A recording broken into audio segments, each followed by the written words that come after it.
Hi, it's Blaze. Welcome back to my channel. Today, I have a topic that I feel really strongly about, and hopefully you do like this episode. So let's get right into it. My name is Blaze. I'm a personal trainer, a lifestyle coach, and a nutrition coach. Been doing this for 11 years. Today, we're going to talk about something that I believe impacts your health, and that is relationships. So I talked about Aubrey Marcus's spiritual narcissism a few weeks ago, and I seemed to get a really positive response in talking about relationships. So we're going to go back into that. So I want to talk about why I went no contact with my ex. And I've recently hit 2 years and 4 months of no contact with him. So I want to tell you why I did this and how beneficial it is. And I am like the champion of no contact. And I think more women need to do this. So if you are struggling and you're like, I'm too weak, I can't do it, I'm your girl. I'm going to show you why you should go no contact. Okay. So in this situation, I talked about it a little bit before on my Aubrey Marcus's Spiritual Narcissism podcast, but basically I was dating a man named Steven, and he was essentially cheating on me the entire relationship. We were together for like 6 months. He really love bombed me, told me I was like his soulmate, that we were going to have kids together, even though he never wanted kids.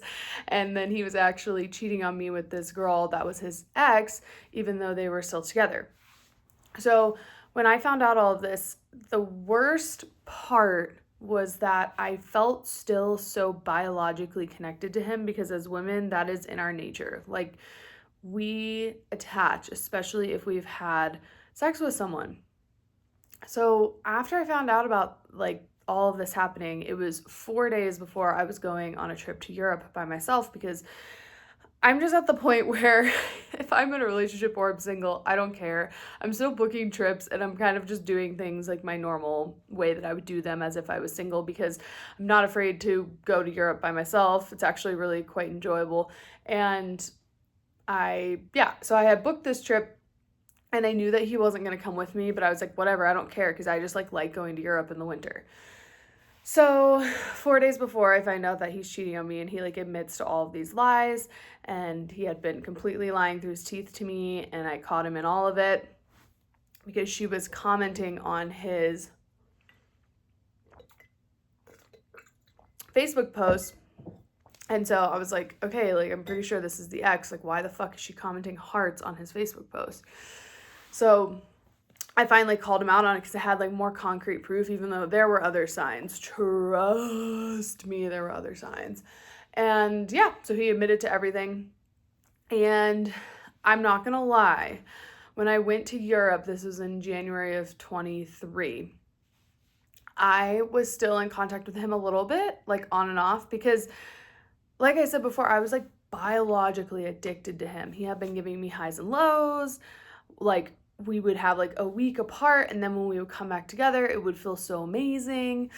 And so I really want to normalize this for women, that this is like a very normal thing that your body does. You're very much connected to and want to be with this person, even if they've completely done you wrong, because your brain, at least my brain, doesn't really enjoy accepting that the person that was close to me completely betrayed me. So of course I was still like addicted to them. And this is a cycle that so many women fall into, but yet we don't really talk about how much we suffer and how it impacts us. And so I was still talking to him while I was in Europe a little bit, kind of on and off. And then all my friends were like, you need to block him. Like, he's such a piece of shit. Okay.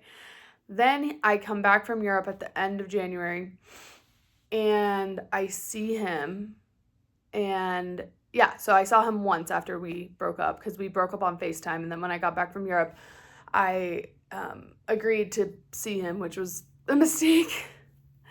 And I had been doing a little bit of healing while I was in Europe, even though like we had talked back and forth some. I knew that this was a really bad situation. I knew that my nervous system was fried. I knew that basically, when you get out of these types of emotionally abusive relationships, you get to a point where you don't know which way is up and which way is down. So if you've ever felt that way, write it in the comments. But yeah, you get to a point where you're like, okay, well, like, I guess he cheated on me. Like, I know he cheated on me and I guess that's bad, but like you start justifying it in your head. And so and it's a very not closed loop, because when you're betrayed like that, like a normal cycle of love is just like feeling this consistency. And when that's completely ruptured, your brain and your body just don't know what to do with it. So when I got back from Europe, I agreed to like let him come over or something. We were just gonna talk. And like, it's honestly sad. When I think about that now, I'm just thinking to myself, wow, my self-worth was really in the basement. Like, it was completely gone. Why the fuck would I even let that guy back into my house? Which is like scary, because I ended up having to change the locks. And then I later found out that this man has like actually assaulted women, which I didn't know because obviously he didn't tell me. And yeah, he used to be a drug addict, like so bad. So I let him back into my house. And all of a sudden, like 10 minutes is the last time I ever saw him.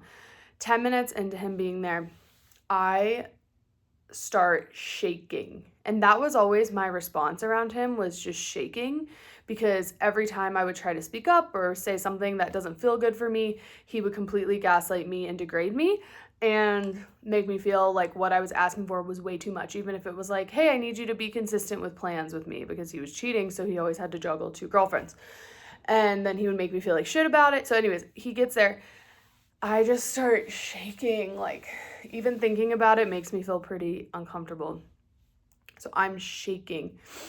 And I haven't had a panic attack in probably like 8 or 10 years. I just remember having one that was really, really bad in Montana, but it was so long ago. But yeah, I haven't had a panic attack in so long, and I started feeling the symptoms of a panic attack coming on. So I was freaking out. And all of a sudden, I was like, you gotta fucking go. I was like, get out. Because my body was telling me, like, this guy is not safe for you, even though my brain was like, I'm still low-key obsessed with you. So yeah, I told him to get out, and that's when no contact started. So that was in February of 2023, and I have not spoken with him since. He has since written me this like really cryptic and weird and creepy letter telling me that my energy was chaotic, and I was like, okay, my energy is chaotic, you cheated on me. And then he like gaslit me and told me that the woman that he cheated on me with was more pure than me, and I was like, okay, that doesn't make it okay, and what the fuck. So he wrote me this really weird letter, and I just remember being so fed up at that point that I like crumpled it up, and I think I like tossed it I took a picture of it and like tossed it somewhere. I don't know where it is. It's at my old house, I think, because I moved. Thank God. He doesn't know where I live. And yeah, and I just decided I was going no contact. So I do remember the first 28 days being really, really, really hard. So just know that if you're starting to go no contact, it's absolutely brutal, and I totally get it. And I wanted to give you like the lead up story and then tell you why I did it. So it's brutal. I completely understand, but I have met so many girlfriends, or like have so many girlfriends, and seen people online that literally, most recently I saw this woman say it took her 18 months to break up with her partner because she just couldn't let go, because essentially her inner child was running the show. And I want to speak to that, because when I was in this relationship, that's really how it felt. It felt like I had not done enough work on my inner child, and like that little girl inside who just wants love and attention. I was outsourcing that to him, this person that was abusive and narcissistic. And that fucked with my mental health, because I was relying on him to soothe this inner girl who he was never going to soothe her ever. Because what those types of people do is they actually just make you feel fucking worse. And so that's why I went no contact, because I had met and like spoken with so many women that like, because they never went no contact, they couldn't let go. They were still in shitty situations. They still had these men that were just terrible, disloyal men that had control over them mentally, even if they weren't still in their lives. And I just knew that I didn't want that. So the number one reason that I did it, number one, is I wanted clarity. Okay. So I just wanted to feel like my feelings were clear to me, and they were important to me and they mattered. Because when I was with him, it didn't really matter. Everything was just muddied water based on his like whim of emotions going up and down constantly because he was not steady, not grounded, not in his masculine. And I just wanted clarity.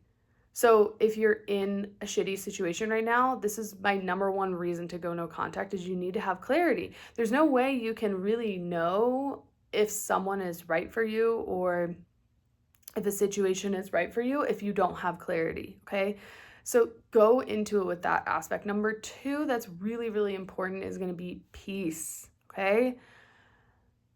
Why do we let men, I'm speaking to my hetero ladies out there, like why do we let men affect our inner peace?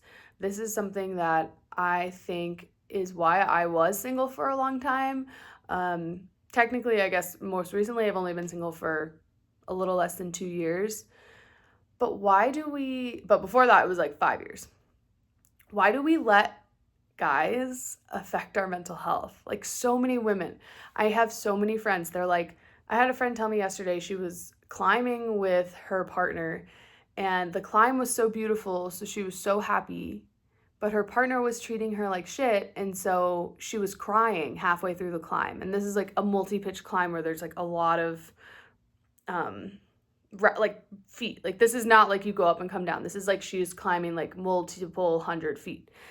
She's like, yeah, I was just so happy because I was on this amazing climb, but then I would get to like the belay station, which is where you and your partner meet up, and my partner would just nitpick me and degrade me, and then I would feel sad again. And this is a perfect example. We give so much leeway to men, and then what I found is like friends pretty much don't ever give any leeway. So we let men treat us like shit, or at least I used to, and we think that they're still our savior, or we bypass all of their red flags because we're like, it'll be fine, it'll get better, I can change him. No, sis, you can't. You cannot change that man. Why do we let these men affect our mental health? No contact for me is like the number one way for me to improve my mental health. So when I went no contact with him, yes, the first 2 months really sucked, I would say. But I knew deep down, I was like, there is no way that this is the right person for me, because if they were, they wouldn't treat me like this. And I had this internal knowing that that was just not going to be the case. The right person would never betray me in this way, would never gaslight me, would never make me cry all the time. So think about your mental health. I like to give myself a little score. So let's say you've just broken up with someone. Look back at the last month and be like, okay, how many of the days that I was with this person did I actually feel good? Did I actually feel secure? Did I actually feel loved, heard, understood?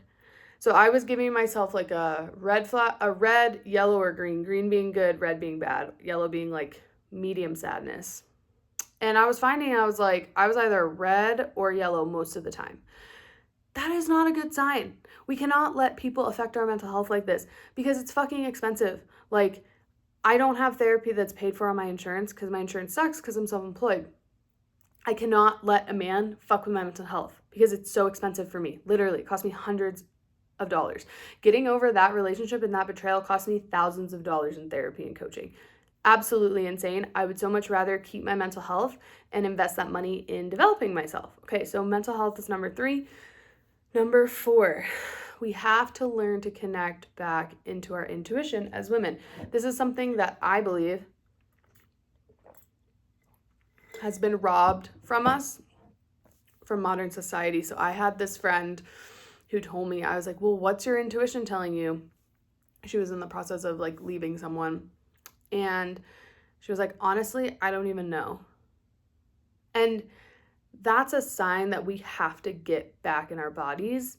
We have to really look within and figure out like, okay, what's going on with me? What do I feel? What do I know to be true? If we let other people tell us what's right for us and what's not right for us, there's no way we can connect to our knowing, because our knowing is always there. So it doesn't have to be like, some people it's their connection with God, connection with the universe and the self, whatever it may be. Like, I believe for me personally that my like God and also myself are telling me constantly what I need to do, where I need to go, because I'm open to receiving that. If we're in contact with someone who is negative for us or who isn't the right person for us, how can we connect to that? Or, like, not only in being in contact with, but if we're seeking too much external advice, for what? We know deep down. And it's a bummer that we rob ourselves of our intuition. So think about ways that you can just connect to that yes, no, that's in your internal compass. So like for me, my intuition, especially when I'm going no contact, I can feel like, yes, this is the right thing for you. No, this is not the right thing for you. I can feel it in my body. That's all I have to do. And when we have no contact, we have the clarity to feel what's right and what's not right. Whereas if we're muddling it constantly by interacting with this person that's potentially negatively impacting us, it's not healthy. Okay, so that's number 4. Number 5, this is very important.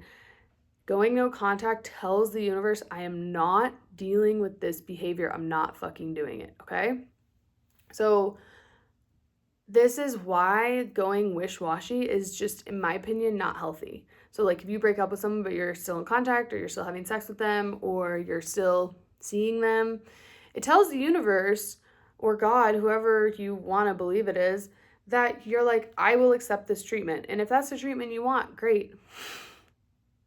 If it's not, why the fuck are you accepting it?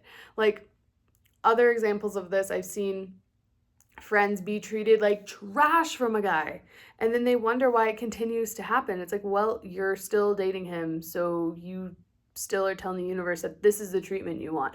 And this is a hard pill to swallow, because like for me, I did not want to swallow this when I like broke up with my last partner, because in some ways he was a great partner. But what I was telling the universe is like, I'm okay with this type of treatment, which was not the treatment that I deserve.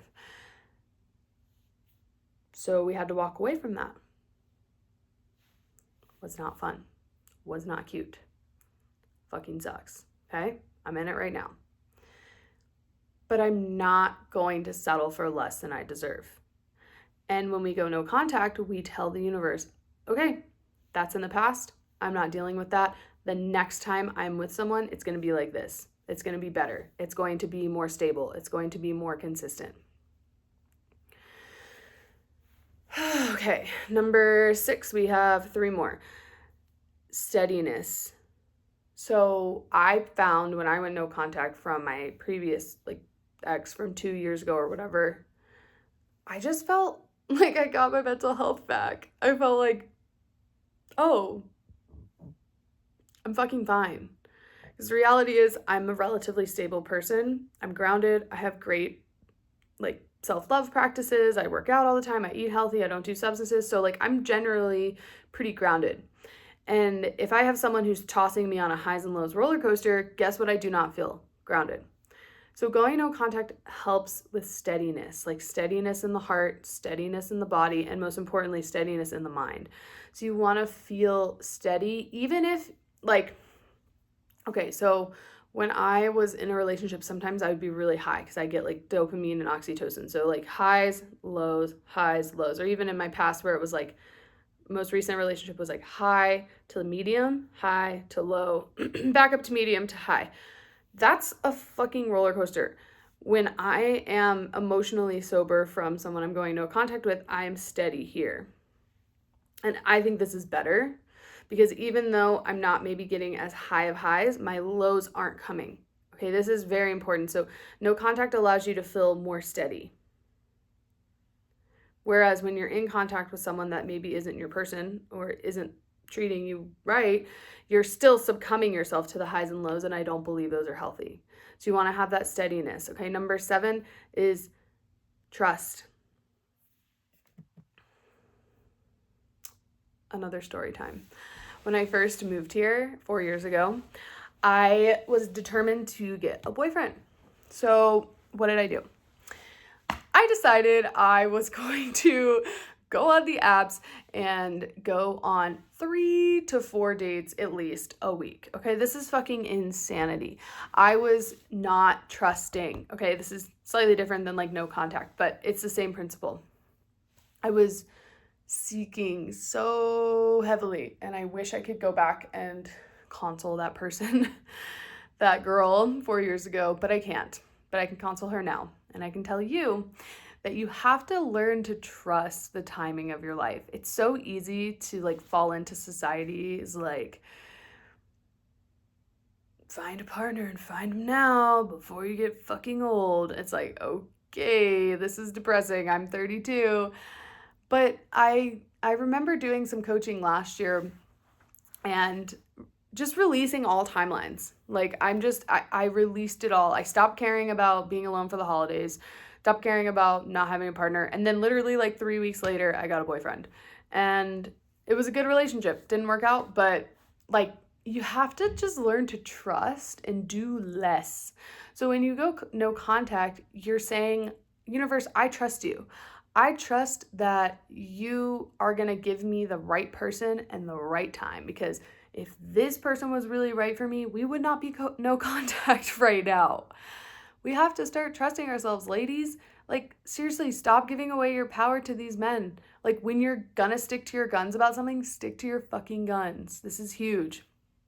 I was talking to my brother a few weeks ago after this, like, breakup, and he was like, oh, so, like, have you guys been talking? And I was like, no, dude, like, I don't do that.